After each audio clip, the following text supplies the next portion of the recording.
The 49ers head to Minnesota this weekend. Let's get into it.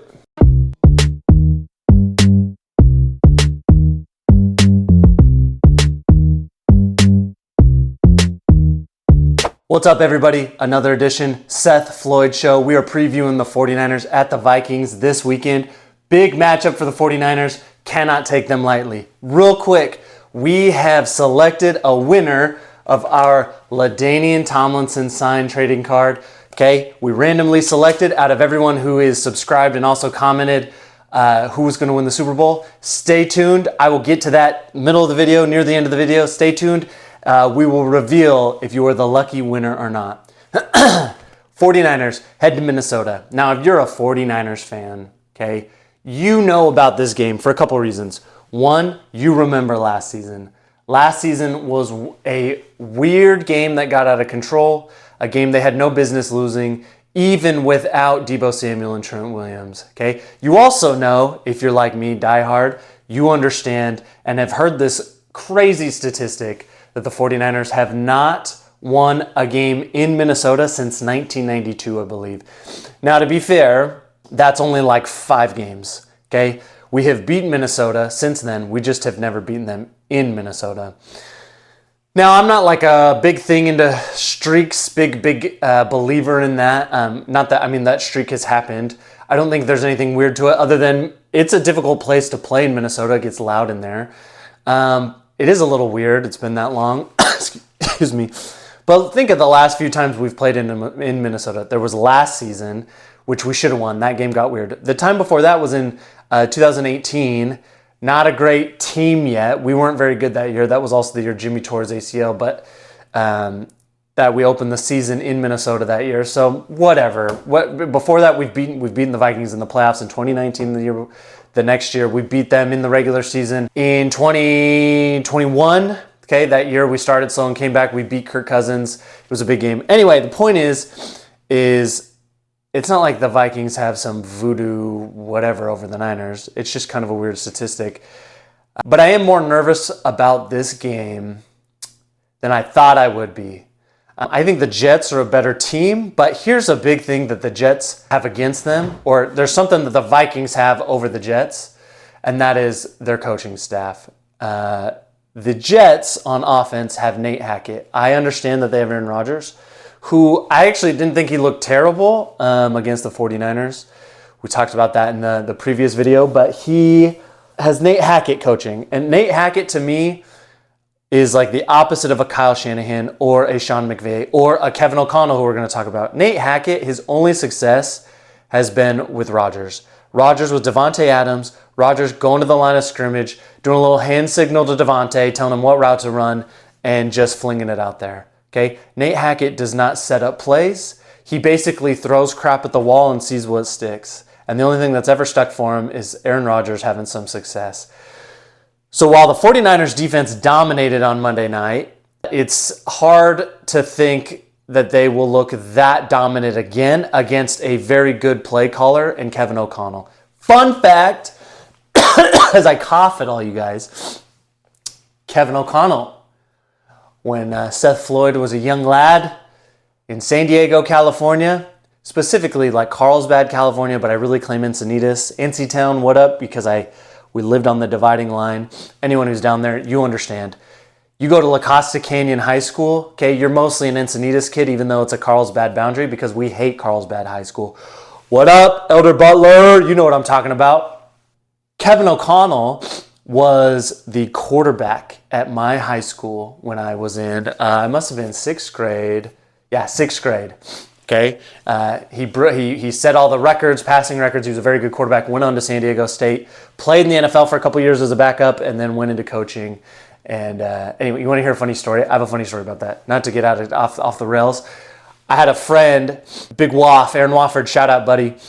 Told me one time he was playing pickup basketball when Kevin O'Connell, during the off season when he played for the Patriots, came back. He was playing basketball at a LA Fitness there in Encinitas, and Kevin O'Connell was playing him. Big Woff played O-line for us. He's huge, but he was a good basketball player. Big guy, like, I don't know, Woff, how big are you? 6'4", pushing 3 bills, like big guy, okay? And he like, I don't know, I can't remember what he did. He elbowed Kevin O'Connell, or Kevin O'Connell went up for a layup or something, and he probably gave him a little arm chuck, hit him in the legs, something. And Kevin O'Connell got up all pissed, and he's like, what the hell are you doing, bro? What are you doing? I got my career to worry about. And Waff he doesn't care about anybody. He just says no filter. And Waff looks at him and goes, what career, bro? What career are you talking about? You sit on the bench, homie. And it was like a scuffle. Anyway, that's my favorite Kevin O'Connell story. Anyway, Kevin O'Connell, whoa, hitting the helmet again. My Jerry Rice signed helmet, I can't be doing that. Kevin O'Connell, okay, very good coach, very good leader, has gotten the most out of that Vikings team since he's been there. Look at 2022. Okay, that Vikings team was the most fraudulent. What did they go 13-4? Most fraudulent 13-4 team in NFL history. Minnesota Vikings crying on the field. I say fraudulent just because the most overachieving team, and then they lose the Giants in the playoffs. But Kevin O'Connell got the most out of that team.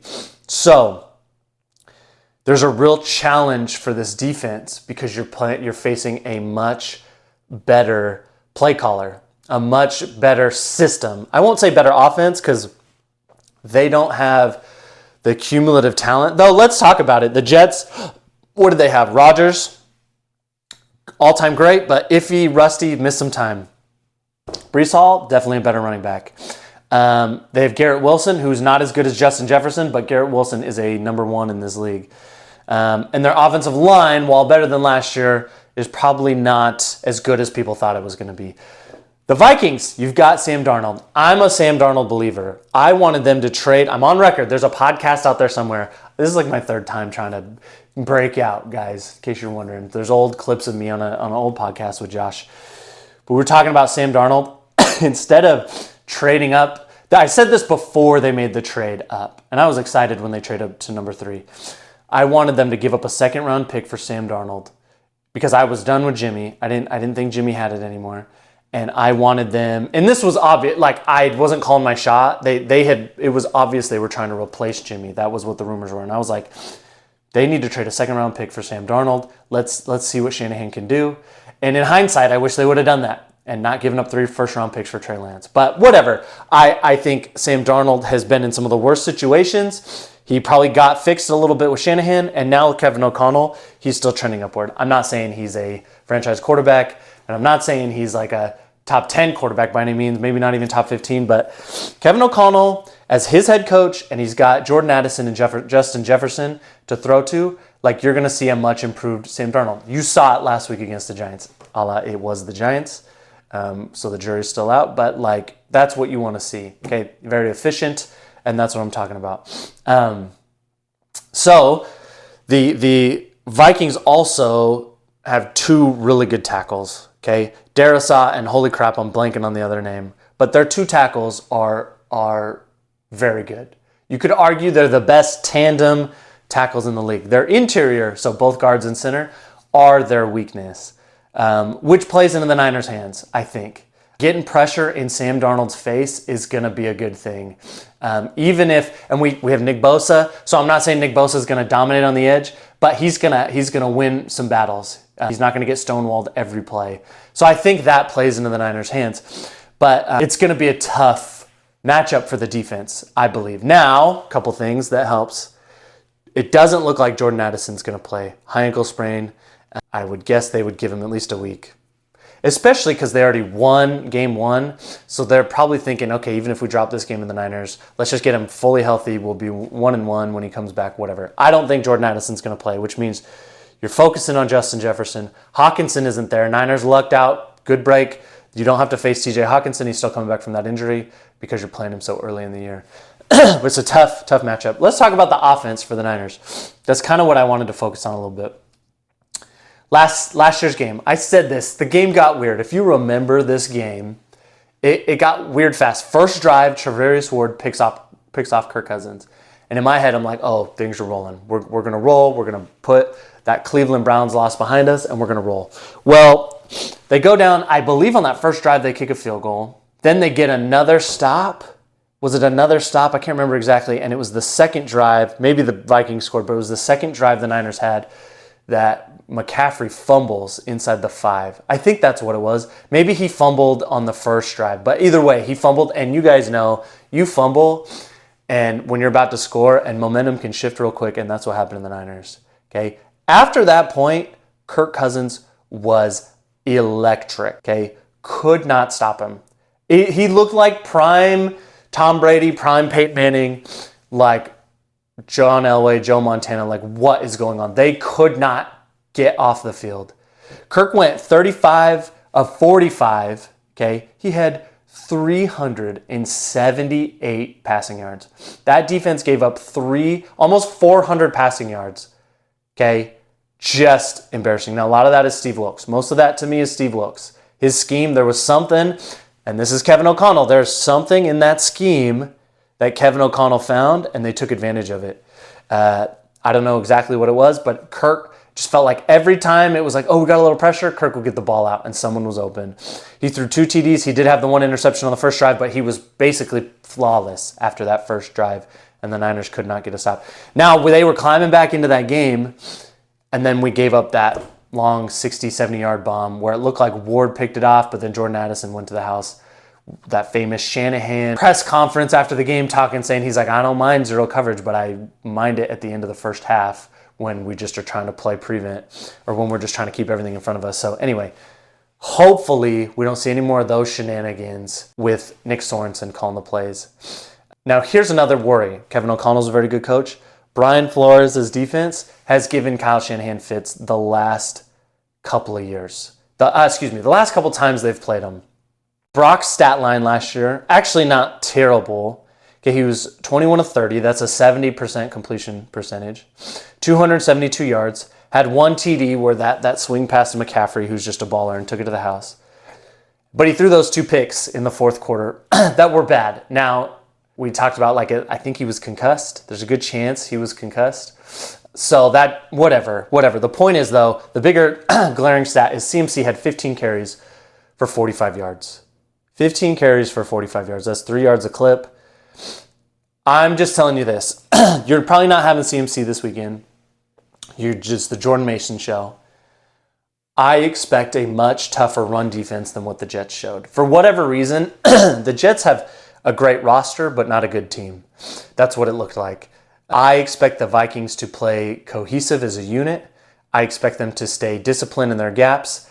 I expect a tougher run defense. Now, Jordan Mason's a good back for this game because he's going to be physical. He's going to hit you in the face. I love that. I think that's a good counter to what Flores is going to try and do on defense. But it's going to be tougher sledding than it was against the Jets, I would imagine. He could still go for 100 yards. It just depends what Kyle Shanahan's going to want to do. But that is the key to unlocking the offense, as we know. Okay, and Flores knows that. The other game that he struggled against was in 2020 when he was the Dolphins head coach. If you remember that game, that weird COVID game, like the Dolphins weren't that great. They had Fitzmagic as their quarterback, and he lit us up. Fitzmagic did, but offensively, Jimmy G struggled. It was not a great game, and a lot of that is Brian Flores' defense. Flores understands Shanahan's offense works when the run game is going.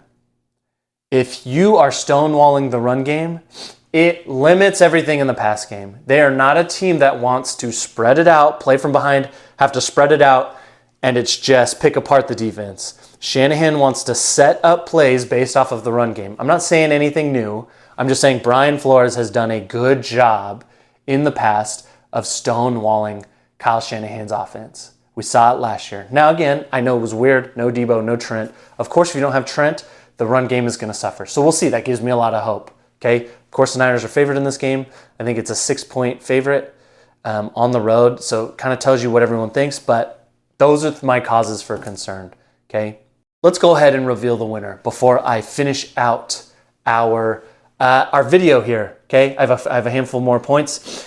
Our winner, who subscribed to the channel, who commented, I believe it was on our Eagles video, okay? And he commented he thought the Lions were going to win the Super Bowl. Those were the requirements to enter into our giveaway. Drum roll. Mr. Todd Baffa is the winner of our giveaway. Congratulations, Todd. You are the winner of this coveted LaDainian Tomlinson signed trading card, authenticated and everything. Here's what you got to do, Todd. Here's what you got to do, okay? To verify it's you and everything, what we're going to have you do, you can do one of two things. Either DM me on X or Twitter, whatever you want to call it, at Seth Floyd 22, all lowercase, one word, at Seth Floyd 22. We have my profile picture is the SFS logo, the same as the YouTube channel, so that's how you can find me. Or if you want to email us at sethfloydshow@gmail.com. Not the Seth Floyd Show, just sethfloydshow@gmail.com. Send us your address, and we'll walk you through how we can verify that it's actually you, and then I will pay for the shipping. I will send it out to you, my man. Congratulations. Congratulations. That's awesome. Stay with us, the rest of you guys. Like, we are at 110 subscribers. We get to 200, maybe we'll do some other kind of giveaway. Josh and I will brainstorm on how we want to do that. Josh, let's do it. Let's figure something out. Here's what I want to say for the video the rest of the way. I expect this game to feel, oh my gosh, feel closer than that Jets game. I expect, for a couple reasons. One, for what I just listed out to you, okay? Kevin O'Connell's a good coach. He's going to get the most out of Sam Darnold. Brian Flores he knows how to give Shanahan some fits, okay? I'm all 49er out, guys. You see that? He gives them fits. It is a tough offense to stop, but he has had success in at least slowing it down and causing problems. And if you cause problems in Shanahan's run game, you're going to cause problems in his pass game. That's all. That's what I'm going to say. Now, the last thing I was going to say is why it's going to be a closer game is 49ers coming off a short week and they got to play on the road. Okay, they played Monday night. Now they got to go on the road. Luckily, this is like an early season game, so while guys are going to be sore, it's not the exhaustion mentally and physically that you feel come week 10. So I think that's a little bit of a bonus, but I expect the Vikings to come out strong. I expect the Niners to play hard, but maybe start slow, okay? Hopefully we see Ayuk play a little better. Jordan Mason's a dog. He's got to keep it going unless McCaffrey plays. If McCaffrey plays, I'll feel better about the game, but I'll be worried about McCaffrey if that makes sense. I think McCaffrey and Mason could be an incredible 1-2 punch. Incredible 1-2 punch where McCaffrey takes 15 to 20 carries and Mason gets 10. Like that's an ideal scenario for me. Okay, we'll see. It doesn't feel like he's going to play though. The defense needs to bring it. Okay, the defense has to bring it. If you can shut down Aaron Jones, which Aaron Jones didn't go crazy against the Giants. I think he had 94 yards and a touchdown, somewhere right around there. He didn't go crazy. If you can hold Aaron Jones under 75 yards, after last week, you look like you dominated up front. And that is the weak point of that line. Why do I keep saying Lions? The Vikings offensive line is their interior three guys. Well, Javon Hargrave, Malik Collins, they were eating. They were just feasting on that Jets offensive line. I think there's a chance to really blow up the run game again. If you can do that and you put that pressure on Sam Darnold, because Kevin O'Connell is trying to do the same thing Shanahan is doing. He wants to establish the run so that your quarterback takes some of the pressure off the quarterback and just be real efficient in the pass game. Well, if you can shut down the run like you did on Monday night, you're gonna have some success. And I think that's got to be the game plan for Nick Sorensen. It's going to be a big test for Nick Sorensen. I know it doesn't look like it, Sam Darnold, the Vikings, but they are a better team than you think. Better team than you think. Sam Darnold's going to play better than you think. As long as you can run the ball, should be all right with Trent Williams. You should be able to do it. Also, I want to highlight one extra piece. He has not gotten the love he deserves, not yet, but he will. Eric Saubert, number 2 tight end, blocking tight end to go with George Kittle. He was really good in that Jets game. He's physical. I like him, and I think he's going to bring another element to the run game that is going to elevate it, and it's going to help while Jordan Mason is still the lead guy. So anyway, you get the run game going, and as long as there's no dumb fumbles like we had last year, as long as Purdy protects the ball, you should win this game. You should. And just like, because the Vikings are built similar to the Niners in their offensive scheme, you got to get a lead. And if you get a lead, I will feel good about it. Part of last year, what sucked was we got down early because of the turnover. And Kirk was just lighting us up. But the Niners offense doesn't play well from behind. That's not how it's designed. So get the ball, get the lead, okay, put pressure on Sam Darnold, and you could run away with this game. I think this game could end up, I think the Niners are going to win. I think they're going to win. It's going to go one of two ways. I think they're going to win by 3 or 4 touchdowns, and you got a 35-10 kind of game, 35-17, some kind of game, or you sputter, maybe you turn the ball over, and it ends up a 20-17 kind of game, and that could go either way. I don't think the Vikings are in any capacity to blow us out. I think their hope is just to keep it close and then hope at the end of the game you make 1 or 2 mistakes exactly like last year. Exactly like last year. That is going to be the recipe. But I'm going to take the Niners. If you watched my live show last night, we talked about this a bit. I took the Niners and I took the points, meaning I picked them to cover the spread. I think this team is going to be ultra focused. I think it helps us this year that we lost to them last year. You're going to get into that stadium. Those memories are going to flood back. I think they're going to be chomping at the bit. And I think this team is going to try to make a statement on Sunday. That's the hope. That's the dream. That's what I think is going to happen. Okay? I think that's all I got for you guys. Keep hanging out with me. I'm planning on doing videos every Tuesday, Thursday, trying to do a Wednesday night preview every week of the Niners and the rest of the league. But we'll just see how it's going. Best time of the year, guys. Football season. If you're a Niners fan, it's a good time to be a Niners fan. Let's enjoy it. If you're a fan of another team, fan of the Vikings, you better bring your A game this week because the Niners are going to bring it. I promise you. And yeah, that's all I got. We'll see you next time. I'm out.